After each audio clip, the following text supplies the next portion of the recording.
Yeah, thank you, sir. और Harshada, Mugdha, Aditya, Yeah, और कौन? Harshada, Aditya, Mugdha.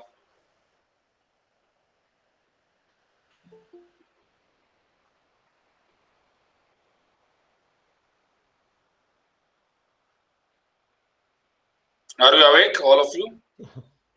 Had a cup of tea or no? Or you are logged in on your own bed? Hmm?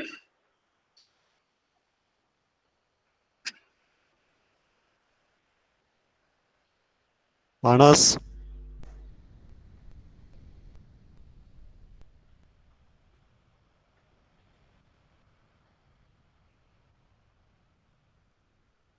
Sir, in the last class we spoke about constitution. Yeah. कौन बोलते? Harshada. Okay, Harshada. Thank you. We spoke about constitution. That's correct. But what did we speak about? But today also we are going to speak about constitution. We spoke how constitution emerged from the Britishers to, and then how we got independence and how our constitution changed Okay. through the times Okay. Then and the terms and conditions of our constitution. okay. And that's correct. And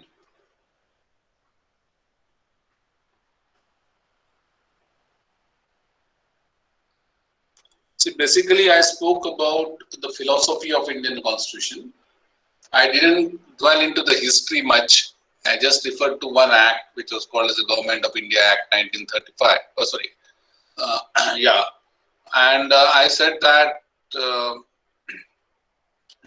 we evolved from 1858 Act to the final Constitution, which was enacted on 26 January 1950, because of number of reasons.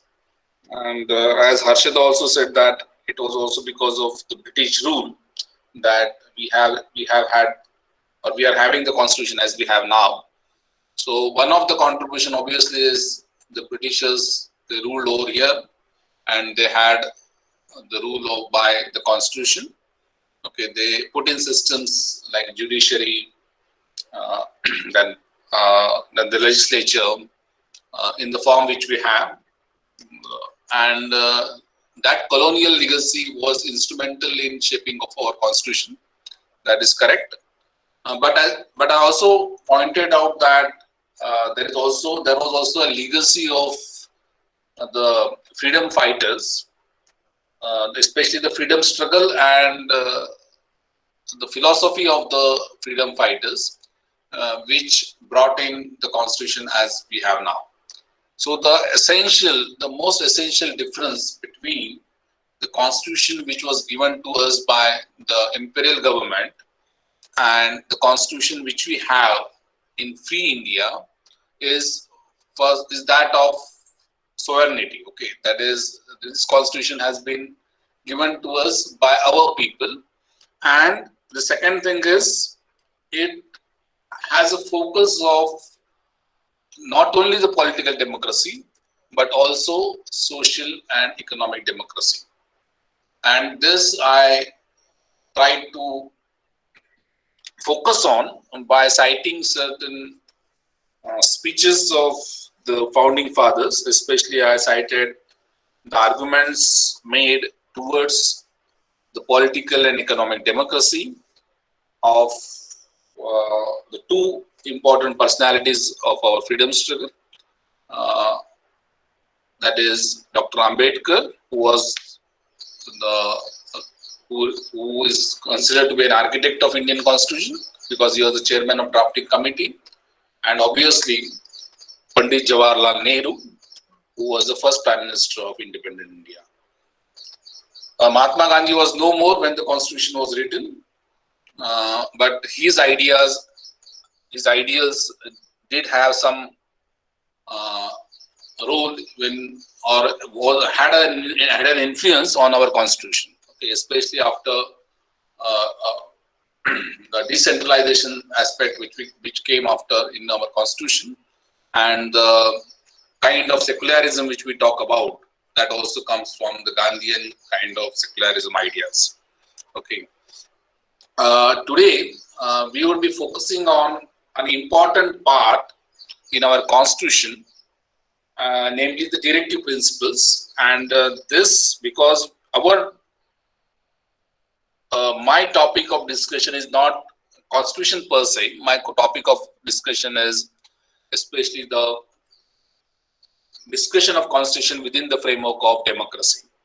And we are not limiting ourselves to the political democracy because, as I said in the last lecture, we talked about having had the political democracy immediately after independence. In fact, that was a boon to the Indians because, as I gave you some examples about the so-called developed world, like the European countries and even in America, this right to vote was highly restricted. Okay, there was no political freedom to many people. I referred to the women's as a category where the women were not allowed to vote and they had to struggle a lot, in order to get the right to vote. Okay, and I'm not talking about right to equality. Simply to vote, the right to vote was a restricted matter. It was a male domain, and not only a male domain, it was restricted to the people with property. So, for example, I said that when we had when the right to vote was given in some countries, it came with a qualification, like if you have had a property, then and then you would vote, or if you have had a superior race, like if you were white, then and then you would vote. Unlike in India, where after independence, irrespective of your caste, irrespective of your religion, irrespective of your economic status, everybody, irrespective of your gender, everybody was given this political democracy, that is, each one had a single vote. It was not that a rich person had 10 votes and a poor person was to have a single vote, or it was not like the woman was given half the votes as that for man. So that was a very important aspect of the political democracy which our constitution makers gave to us. Okay, and obviously it didn't came simply as a form of because of the document. It came because of our legacy of the freedom struggle, wherein, for example, under the leadership of Mahatma Gandhi, you know that women also participated in the big numbers. Okay, in against the British imperialism. Okay, we also see that the people from different castes, they also participated in the non-cooperation movement, Quit India movement, and even in some militant movements like, for example, if you consider the efforts of Subhash Chandra Bose, or maybe you would find that there were some other movements like that of Bhagat Singh, Rajguru, Sukhdev, and those. Okay, so there were different streams which were fighting against the Britishers, and all these streams, they had adequate representation of women, okay, and people from various castes and religions. Okay, so that is why we find in our constitution that irrespective of the caste, religion, and gender, everybody was assured the political democracy.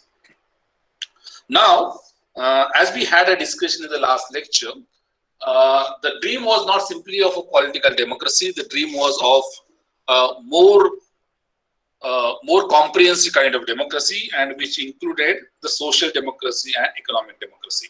So this aspect as to why we are discussing directive principles has to do with more with the economic democracy. So the directive principles of state policy of India, if you read the constitution, then the constitution's part 4, and especially the articles from 36 up to 51 of the Constitution of India, they give us the directive principles. Now, if you reflect on the term directive, it means that it is giving certain direction to the state policy. So, as is mentioned over here, the directive principles of state policy are the guidelines or the principles given to the institutions for governing the state of India. right? Means if in doubt as to whether the laws which are being framed uh, by the government is to whatever is the government of that day. Okay, for example, if today's government it frames certain law, and whether that law is as per the broader philosophy of the Indian Constitution or not, that can be checked by looking at the directive principles which are given in the state policy of India. And unlike the fundamental rights, which I will be discussing in the next lecture, this directive principles are not enforceable by any court. It means that if you are not given uh, a particular whatever articles are written on the directive principles which we are going to see, if somebody says that look, there is something in this directive principle and we are not given this benefit, okay, so we and if you go to the court would say that sorry, these are simply the directive principles and they are not enforceable by the court. Okay, if they are not enforceable, then what is the significance of having directive principles? Somebody would say, and it is not that somebody would say, actually there was a lot of debate. If you read the debates which we had during the 3 years of writing of constitution, you would find that some people did say that why not make everything compulsory? Why not make everything enforceable by the court? Why to keep certain things as not enforceable, non-enforceable? Okay, so that was a discussion which was happening even then, and this we can have even after 70 years. Okay, so we'll have that discussion later, but let me first cite what those articles are, and I have chosen only those articles which I feel are relevant to our discussion. That is relevant to our discussion on democracy, especially the economic democracy. So, for example, you find that there is a talk of Article 38. Okay, there's a talk of Article 38 where a very interesting sentence is written. Okay, and what is that sentence? In that article, it is written that the state shall strive to promote the welfare of the people. Okay, now this is this word strive also was discussed a lot during the constitutional debates. There was a point made by one person in the parliament that why you are putting the word strive, and to that Dr. Ambedkar responded saying that this strive word has a very important meaning. Okay, and the meaning which he gives to the strive, okay, that won't be found in the dictionary, but that if you refer to the debates, what strive tells us, what the strive tells us in the Article 38 is, he says that it is not that state will promote the welfare of the people. Okay, he is saying that state shall strive to promote the welfare of the people, means state would proactively put in all its resources, okay, make all out efforts to achieve the welfare of the people. Okay, so it is not that state would say that, okay, see, we don't have much money, we don't have this, that, and hence we cannot do that. Okay, so state shall strive means proactive. The constitution makers had this in mind that each province, okay, would try to promote the welfare of the people by proactively getting involved into this, okay, and by framing the laws which would give social justice, economic justice, and political justice. Okay, and it was clearly stated that now this has nothing to do with the laws passed by the British Parliament. This would be the power given to the Indian people. Okay. Now, the second important aspect in this Article 38 is that, and it is about inequality. Okay. Inequality in income was recognized when India became free, and it was decided that we as a state would have a goal of eliminating economic inequality. Eliminating economic inequality means what? It means that everybody has more or less a similar kind of income. It means that it is not that very few people had the wealth concentrated in their hands. And you know that when we were independent, there were certain people, a certain set of people who were very rich, and most of the society was poor. Most of the society was poor. Then why not immediately reduce the inequality by taking over the wealth of those people and just redistributing that? Constitution makers were wise enough. They knew that we have become independent by fighting with the Britishers, and they were concerned about now putting in law and order. Okay, so that the growth becomes gradual and the opportunities are obtained without much violence. Okay, in the society. So they were aware that there was already violence peaking in this country because of partition, and they wanted some civic order, and that order they felt was essential for the prosperity of all. So they didn't have had a very radical vision of putting this inequality elimination in the fundamental right, but to put it in the directive principle. Okay, so state shall strive to minimize the inequalities of income and endeavor to eliminate economic inequality as well as inequality in status and opportunities. Okay, now what does that mean? It means that what kind of efforts did government put in? So we find that in India, for example, we have a progressive taxation system, progressive income tax system, personal income tax system, wherein the people with a higher income, those who are in the higher income bracket, they are taxed more, and the people with a lower income, they are not taxed at all. Okay, so they don't pay personal taxes. They do pay other taxes, but they don't pay the personal taxes. So this kind of provisions, okay, were made so that the inequality in the income would be reduced. Okay, then there were efforts like putting in place some pay commissions so that they would put in some reference points for fixing the salary of the working class. Okay, and that salary difference between the management and the people who work in different cadres, that won't be much unequal. If you find, especially if you do a survey of the people who are working in the government sector, you'll find that there is not much inequality in the income between the people who do manual labor and the people who do intellectual labor. Okay, so that kind of thing still survives a bit, especially in the government sector jobs, right? But in the private sector, unfortunately, the people who do manual labor, they are paid less. Okay, they are left to the market principles. But that was not what was in the mind of the policymakers. So states shall strive to minimize the inequalities in the income and endeavor to eliminate economic inequality. That was one point. And second was inequality in the status and opportunities. For example, you know that some people were not allowed access to bonds. We had a discussion on that. Some people were not allowed access to educational institutions on the ground of being of a different religion or different caste.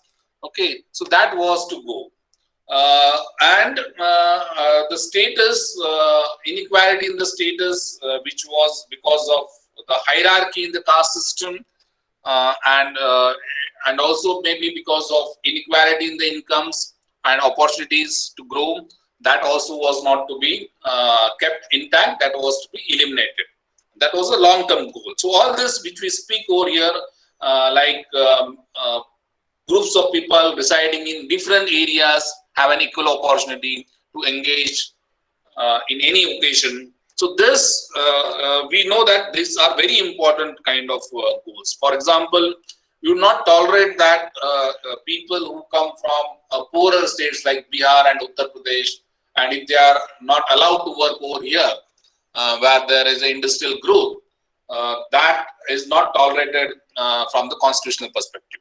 Okay, though there might be a movement from the local people as to not tolerate the people from outsiders, but we had a very benevolent kind of vision wherein people from groups of the people residing in different areas, they were to be given equal opportunity to grow, and the inequality in different areas would also be addressed. Means, for example, we had a strong center though it is not a unitary kind of government, it was a federal government, but we had a strong center where the center has power to give more resources to the undeveloped region. It will not say that, okay, Bombay is developed, so we are getting taxes from Bombay, so we put in the money again back to Bombay. It is not the case. We would say, the government would say that, okay, we will take that money from Bombay and put it in Bihar so that that region also develops. So this example would help you understand that what it is when we talk about inequality about the regions. Okay. Article 39 is a very long article and it's very interesting because it talks about the economic democracy. It talks about giving employment to all. Okay. Even today, unfortunately, not every educated person has a decent employment. Okay. Educated as well as uneducated should have decent employment, but you would find that even the educated lot do not have a decent employment today. Okay, but the goal was each one has to have the right to an adequate means of livelihood, because that is what is the economic democracy. It is not that just people get right to vote and you get democratic. So Article 39 says that equal pay, okay, and equal right to have an employment. Right. So the structure, you know that even today, for example, there is a system wherein women are not favored in particular kind of jobs. Okay. So that was not to be the case. Men and even women are to be treated equally and they need to have a right to have an adequate means of livelihood. The second thing was about ownership and control of material resources of the community. It means that it was not considered that the property which we had, the resources which are in common, they should be utilized only by the people who had money. They were to be utilized for the common good, and in that case, the government was allowed to intervene. For example, let me take an example of groundwater. You know that groundwater is a common resource, and you find that in villages. People would dig wells or bore wells to tap that groundwater. Now, what is the situation? The situation is that if I have capital, I can dig in more bore wells, right? I can, if I have capital, I can buy expensive and large capacity, higher horsepower pump, and I can extract the groundwater, right? But you know that government has certain laws of extraction of groundwater. The reason is because it is considered that it is a common good and we cannot simply allow a private ownership for the resources which are to be utilized for common good. So groundwater is a common resource. It has to be used for the benefit of the community, and hence government can bring in certain controls to the ownership pattern. So this is a very radical vision. Okay, if you apply this to the land reforms which we had, you know that just after independence, and I will be speaking that in the fundamental rights discussion, there were land reforms wherein the people who are toiling, okay, who are actually working in the fields, they were to be considered as the farmers and not the people who owned large tracts of land and just supervise them. Okay, so this also has to do with Article 39. Okay, then. The operation of the economic system should not result in the concentration of wealth and concentration of means of production. Means of production means industries or farms and all that. Okay. Now, what does that mean? Does that mean that the country should adopt socialism? Let me just speak a word or two about the models which were prevalent when the Constitution was written. You know that when the Constitution was written, there was a Soviet government in place. That means the government of Soviet Union, Russia, I mean to say United States of USSR, wherein the ownership of the resources was completely in the hands of government. Okay, there was a revolution in 1917 in Russia, and the wealth of the rich people was taken over by the government, and there was no concentration of wealth with the rich, but the entire wealth was to be controlled. The industries were to be controlled by the government of Soviet Union. Okay. Now this model was one model, and the second model was the American model. wherein all the industries were owned by the private people. Okay, private people. Now, now the constitution makers, they didn't explicitly say that we want to have a social ownership or the government ownership in all sectors of economic system, because they felt that this was to be decided ultimately by the people of that country. And whatever democratic choices people make, whether they want to have more government ownership or less government ownership, that has to be ultimately left to the people. So if you read the discussions on this point also, when the Article 39 was discussed, uh, uh, it was clearly said that we are not choosing a particular type of economic system and we are not writing it down in the constitution. Okay, what we are simply saying is that we are simply saying that there has to be no concentration of wealth and the means of production should not be owned by few people, so that one can have an economic democracy. So this is very radical kind of statement which is being made, and this also we can say now, looking at the experiences of the people around the economies which collapsed, we would say that not putting a rigid kind of framework within the constitution also could have been helped. Okay, so we find now that in Indian economy there is both the role for private initiative as well as for government initiative, and the economic system which was followed post independence was sort of called as mixed economy. Okay, I already referred to the equal payment for equal work for both men and women, and also we talked about the welfare of the workers. Okay, so it was clearly stated that the people, the focus was to be on the welfare of the people who work in the factories or at farms, and both men and women. Okay, so this was explicitly stated in the Article 39. Children had a special mention in the Article 39, and they were aware, the constitution makers were aware that there was a child labor prevalent then. Lot of people, children were working for their for economic necessity, and hence they clearly wrote in the constitution that children are not to be abused, and children are and citizens and children are not to be forced by economic necessity to enter into the professions which are unsuited to their health or strength.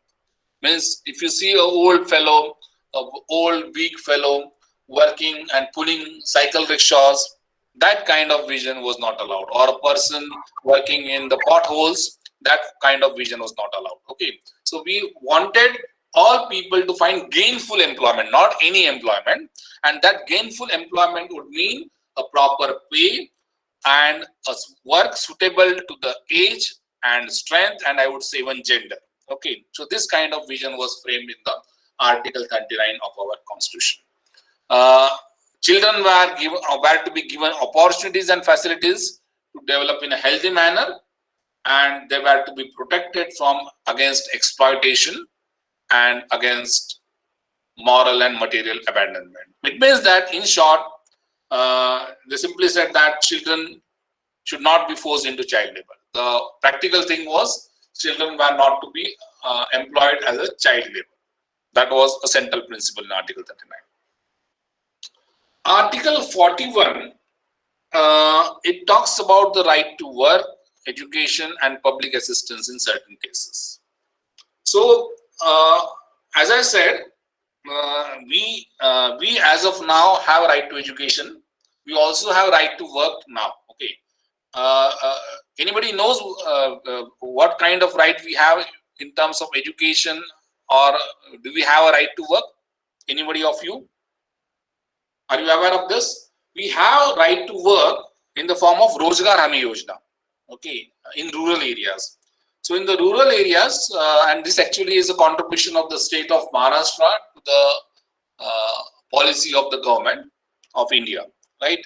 When there were droughts in rural Maharashtra around 1970s, there was a demand for the people, from the people, to give them work and hence give them pay, right? So this was taken up as a Rozgar Hami Yojana in Maharashtra, that people, able-bodied people who who were capable of working, if they were deprived of work, they would be given work by the government as a matter of right. Okay, as a matter of right, and they were to be given work and some minimum wage for that work.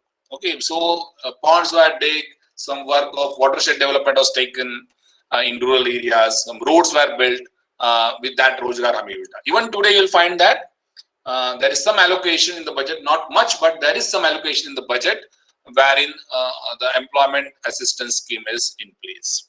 Okay, so this was not enforceable then, right? Right to education and right to work was not given by the writers of the constitution then. Okay, it was simply mentioned in the directive principles. Now some of us would say that look at it, kya kanjusgiri hai. We were free and we couldn't give even the right to work and right to employment when we become free. Okay, so this could also be a fair kind of criticism on this Article 41 as to why this was put in the directive principles and not made a fundamental right. Okay, but maybe it could be just to think from that perspective. It could be that we had limited capacity and limited economic resources, and the government of that day feared that if it was made immediately fundamental right, people would sue them for not giving them adequate work or adequate education. Okay, so it was just stated that state would make provision for, it was not compulsory, but it would make provision, effective provision for securing the right to work, for securing the right to education, for giving public assistance in case of unemployment. That public assistance in case of unemployment is called as Berozgar Bhatta, means if you are unemployed and if the government cannot give you employment, then they would give you cash transfer. Okay, then pensions to the old people, you'll find that old people are given some pensions, some poor old people are given some pensions, some disabled people are given some pensions. Pensions are small amount of money which are deposited in the accounts of the people who are old or who are disabled or who are unemployed. Okay, no, not unemployed, but old or disabled. So this kind of pensions does exist, but that exists in a limited form. But this is mentioned clearly in the Article 41 that if you want to develop as an economic democracy, such kind of provisions are to be made. Okay. Article 42 talks about maternity relief. You know now that it was not available then when we became independent, but now you'll find that many places this maternity relief, in government jobs there is a compulsory maternity relief, but even in the private sector there are rules for giving maternity relief. Okay, means when the woman gets pregnant and when she is to deliver a girl or a boy, she is given certain holidays. Okay, and that is mentioned as a directive principle in Article 42. Okay, that is because they consider that if women are to work in a society, then this, if you don't make that kind of provision, then they would be at disadvantage, because the reproductive role is because biologically it is given to women. So if you don't make such kind of provisions, they would be at a disadvantage to work in the industries. Okay, so maternity relief was provided for in the Article 42, and as I said, even for others, if those who are working in, for example, on construction sites, people are working on construction sites, there are need to be creches, okay, public creches, Palnagar, I mean to say, okay, so that their children are taken care of. Okay, but you don't see these things, but in large factories, you see that there are creches. In big industries, there are creches where women can keep their children, and there is some dye to take care of that. Or people who are working as a sewage or garbage collectors, they should be given hand gloves, okay, and goggles and masks, so that when they are working there, they are subject to human conditions. So this kind of provision is written in the Article 42. We don't find them, but yes, it does exist. Okay, so this kind of 42 is an important article for securing economic democracy and social democracy, in my opinion. 43 talks about suitable legislation to assure a living wage. What is the living wage? Living wage is the minimum wage. Okay, and minimum wage is what? Minimum wage is the wage. Wage means income. Okay, salary. Wage is a salary. Everybody should get a decent salary so that he or she can get a decent standard of living. Okay, and by decent standard of living, it does not simply mean roti, kapda or makan. It also includes full enjoyment of leisure and social and cultural opportunities. It means that people should get enough so that they can relax for 2 days at least a week. They can buy in some goods, commodities, so that they can enjoy the leisure. They can go for movies and all those things. So you know that that is a luxury for many of the people, and that is because the salary is less. So if the salary is good, and if the government makes a law that there is a reasonable salary for the people employed in agricultural sector or industrial sector, then that would really usher in economic democracy. So that was again a vision, and as I said, it is a directive principle. It is not enforceable. So the state shall endeavor, means state shall put in all its efforts to secure by suitable law, suitable legislature, or by organizing the society in a way that people get a decent standard of living. Now, what does that mean, that organizing the society in a way that people get suitable income? It means that if you look at the cooperative basis, in Maharashtra, for example, you would find that there were experiments of organizing the dairies and sugar industries in a cooperative fashion.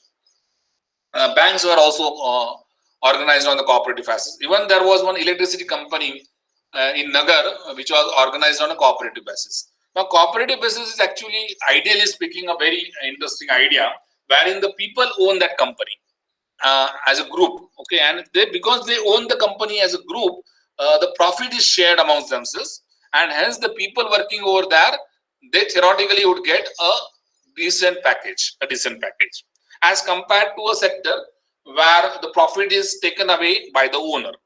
Okay, so it was thought that the state, that is the government, would encourage such enterprises, wherein it could be a cooperative in agricultural sector or industrial sector, or even in the service industries, where the income is reasonable because the profits are not taken away by the person who invests. Okay, so this kind of vision was put in the Article 43.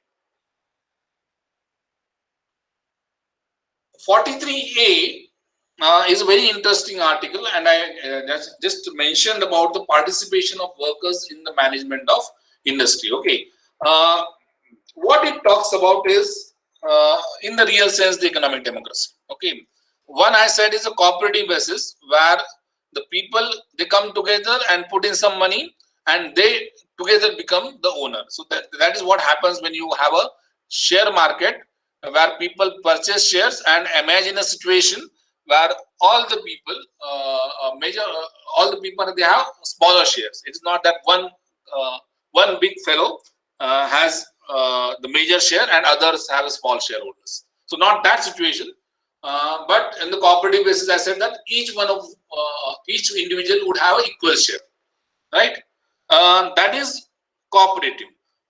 Here I am talking about a slightly advanced concept wherein the workers actually manage the industry, and they are actually the shareholders. Means, if you take an example of sugar industry, the workers are not the shareholders. It is the farmers who are the shareholders.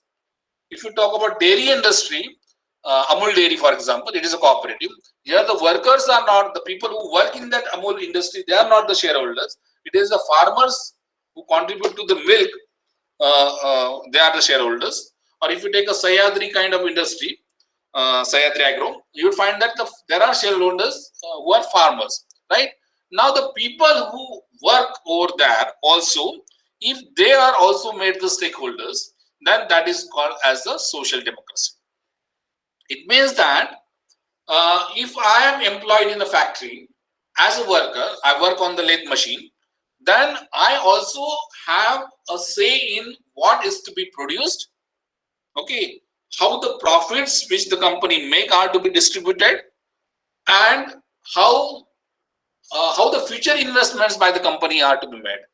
Okay, so this kind of a radical sort of participation is what is called as a social democracy or economic democracy. Okay, though the term in the constitution is social democracy here, but I would say that that is what is the economic democracy. It means that the state shall take steps by suitable legislature.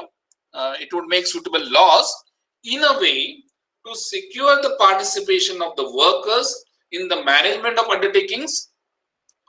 They should establish organizations such that these organizations give the share of profits to the workers, and if there is a loss, then that loss is also to be shared.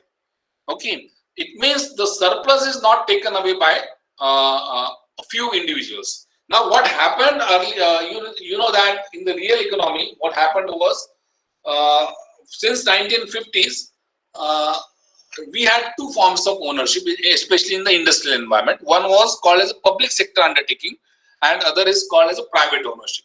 In the public sector undertakings, the government was the owner.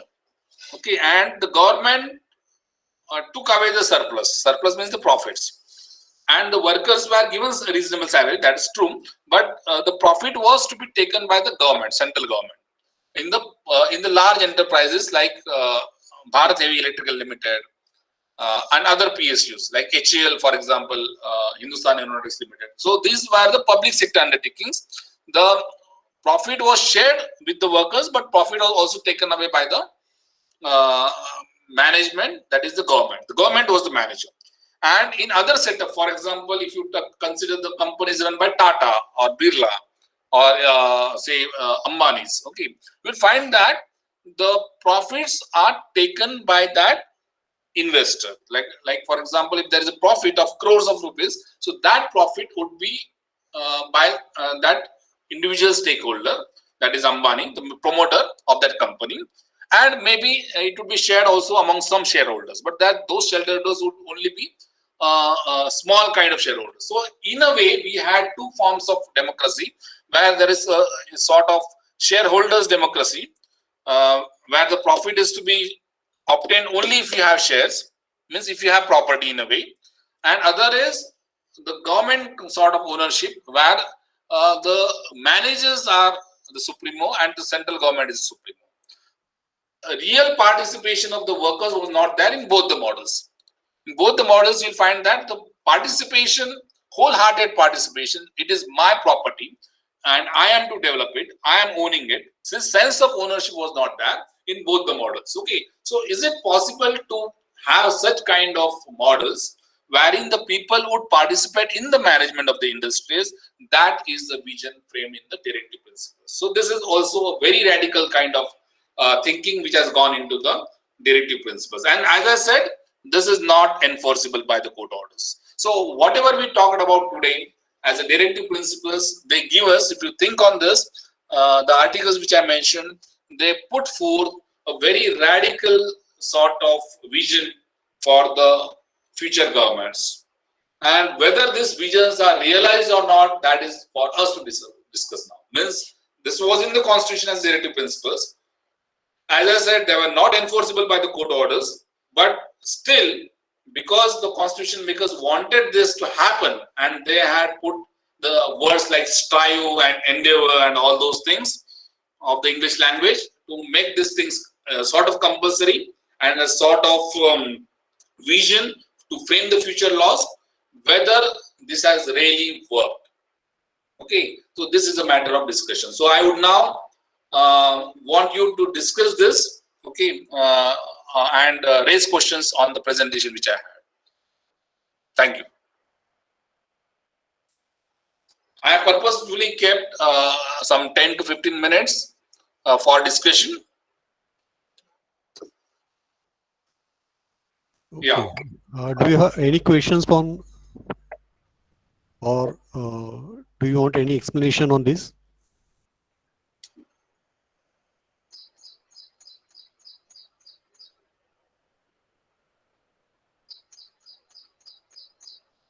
Anything what is not understood, or maybe I'm assuming certain terms when I gave a presentation. I'm assuming that these terms are known and they were not known to you.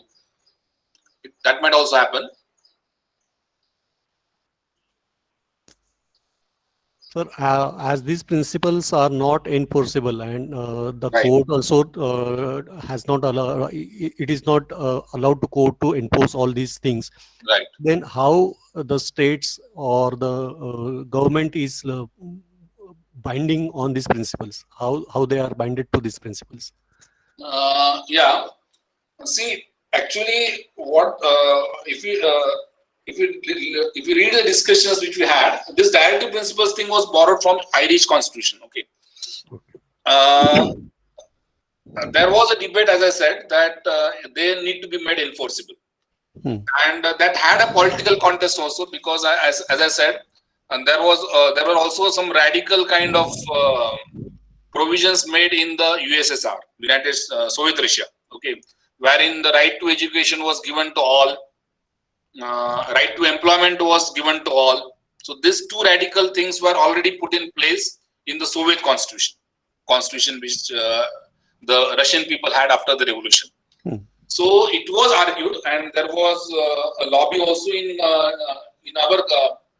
There was a political force. I would not say lobby. There was a political force which wanted that these provisions, especially the right to education and right to employment, to be made mandatory, that is enforceable as a fundamental right.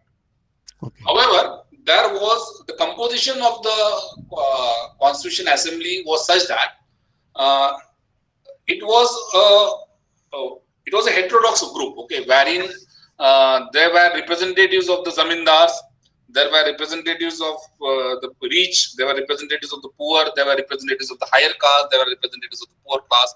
So this, and obviously Jawaharlal Nehru and Ambedkar, they were more progressive, they were more left oriented, okay, but in the constraints of the parliamentary democracy, okay, which we were to adopt, and the discussions and debates which went into the constitution writing, it was thought that this was not the right moment to engage and get into the radical sort of principles, radical sort of vision for the constitution.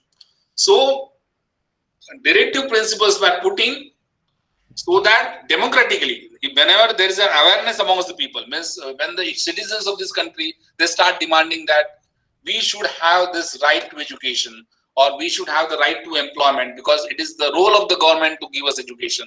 It's the role of the government to provide us decent livelihood opportunities. And if then automatically they would become law.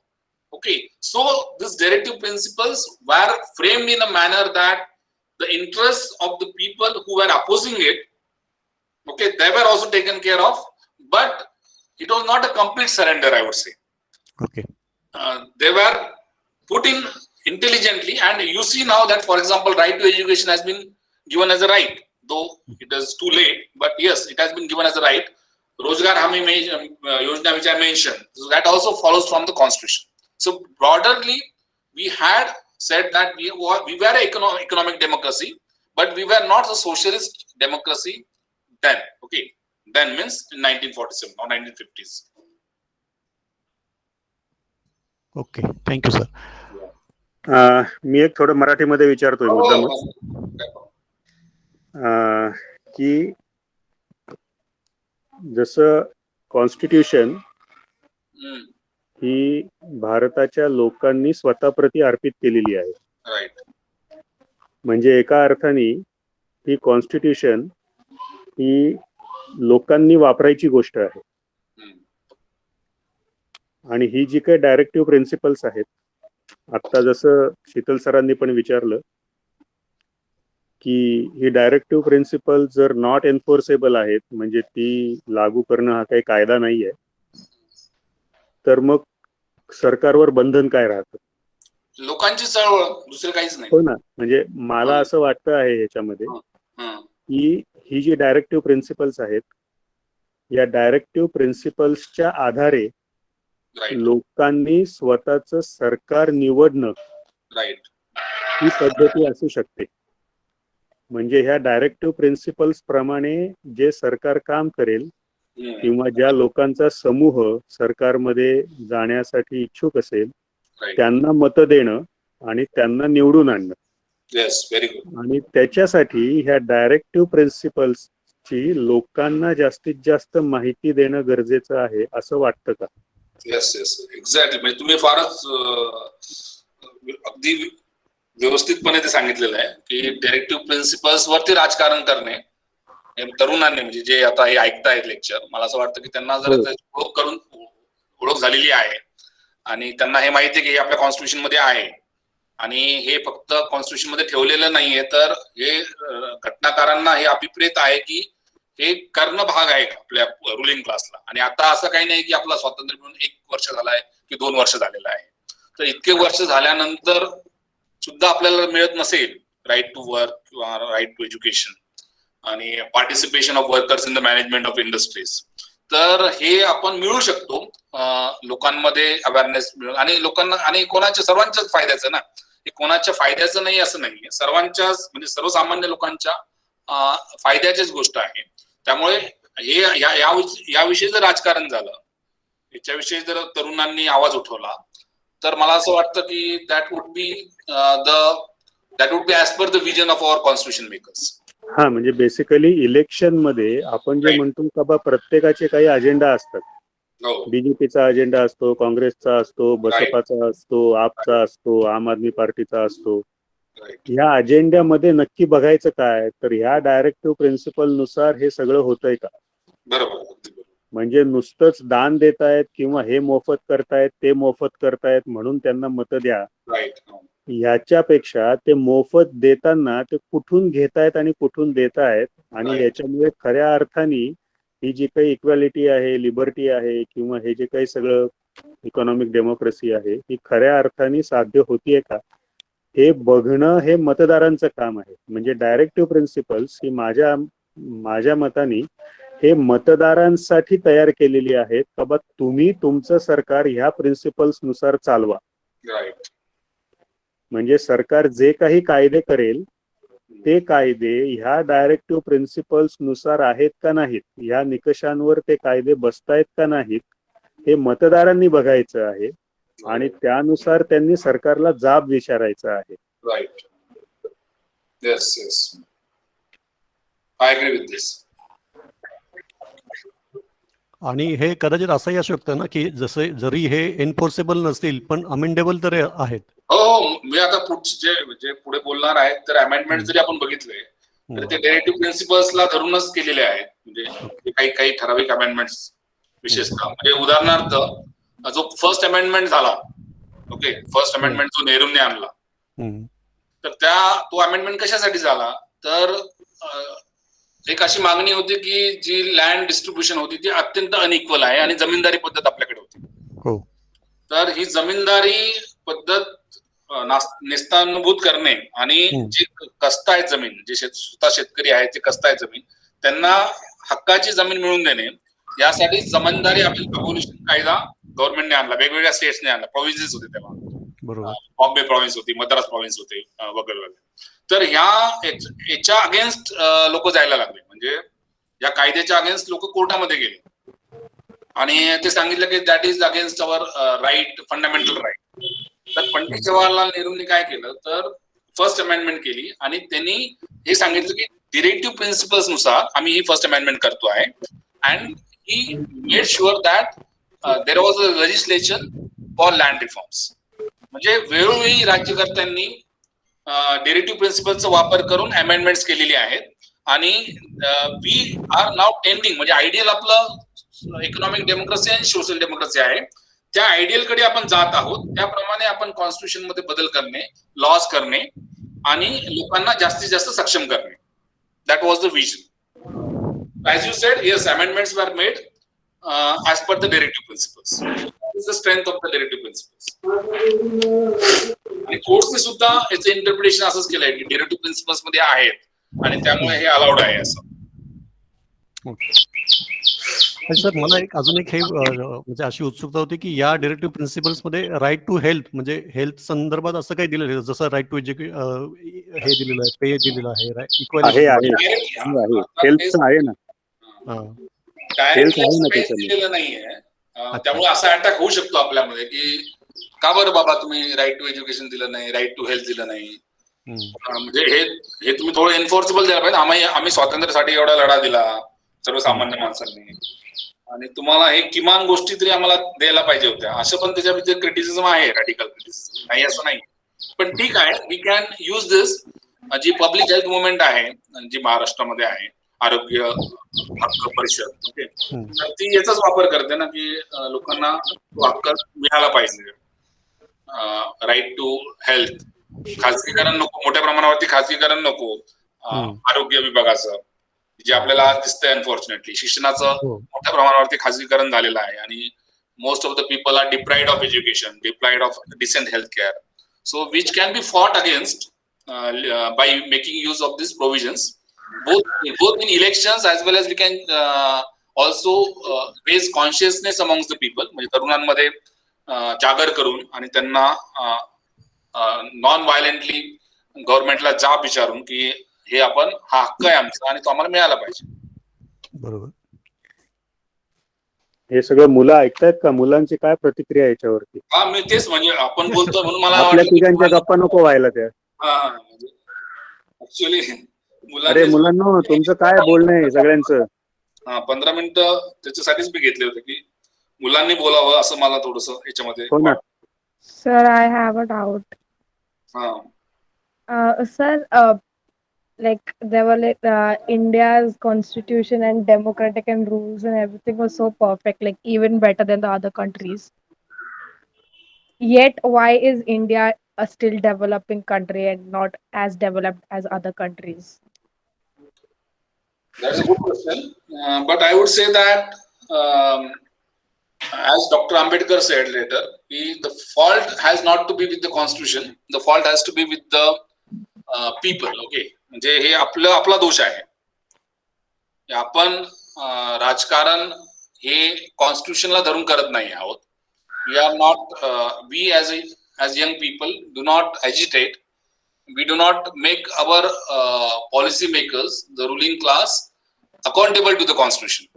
त्यामुळे constitution मध्ये असा काही दोष आहे असं मला वाटत नाही. दोष हा तो आपल्या प्रॅक्टिसचा. It is not in the books perfect आहे, बुक मध्ये काही प्रॉब्लेम नाहीये, पण आपण जी प्रॅक्टिस करतो आहोत डेमोक्रेसीची, that is not the ideal practice. Okay, so it has to be more democratic. जसं अगोदर सांगितलं की आपण इलेक्शन मध्ये बघतो का की आपल्या कॉन्स्टिट्यूशन प्रमाणे गोष्टी घडतायत की नाही, त्याच्याविषयी राजकारण करतो का, आपण शिक्षणाविषयी बोलतो का, आरोग्याविषयी बोलतो का, रोजगाराच्या हक्काविषयी बोलतो का, इनइक्वॅलिटी बद्दल बोलतो का राजकारणामध्ये, सॉरी इकॉनॉमिक लाईफ मध्ये, की काही ठराविक लोकांनाच जास्त पगार का मिळतो आणि मोठ्या प्रमाणात कामं तर सर्वच 8 ते 10 तास करतात ना, प्रत्येक जण 8 ते 10 तास काम करतोच ना. तर why is that people have different sorts of income? असं काय आहे? म्हणजे नथिंग लाईक असं काही असणं गरजेचं नाहीये. Sir, what do you feel हे कधी इम्प्लाय होईल इंडियामध्ये? तुमच्यासारखे तरुणांनी जेव्हा राजकारणामध्ये एंट्री केली आणि तुम्ही जर आवाज उठवला तर नक्की आपल्याला चांगले दिवस येतील. चांगले दिवस म्हणजे economic democracy and social democracy. याची सुरुवात करायला निदान याच्यावरती सर्वांनी डिस्कशन करणं आणि सर्वांनी आपलं मत मांडणं हे सुद्धा जास्त गरजेचं आहे. आणि मला वाटतं म्हणूनच हा विषय सिलेबस मध्ये पण टाकलेला आहे. आपला रेग्युलर तो विषय असतोच, पण हे एक महत्वाचा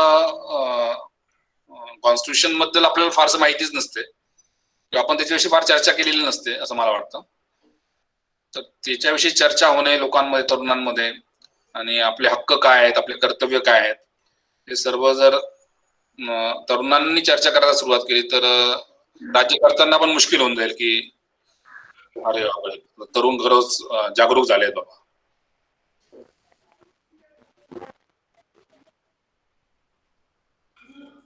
इतर मुलांचं काय? ठराविक 2च आवाज येत असतात सारखे मुलांमधून.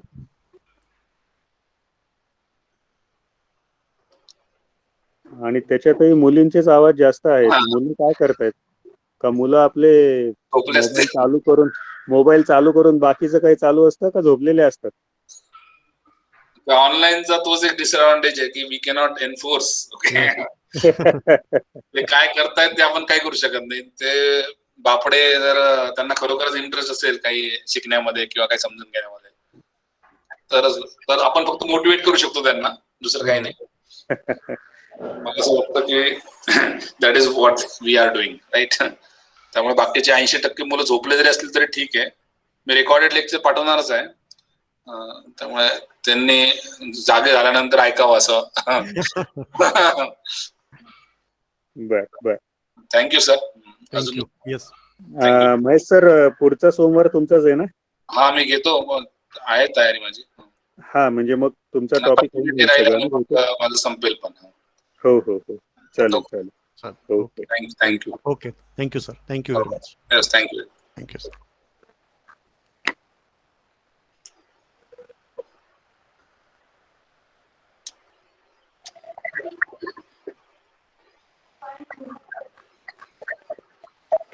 शीतल सर आहात का? Yes sir. हो. जे पुढचं आपण डिस्कशनचं वजा करून एडिट केलं तर बरं होईल. म्हणजे बर. लेक्चर जिथे थांबतं तिथे थांबवून घेऊ आपण. हो. रेकॉर्डिंग. होय. Thank you sir. येस.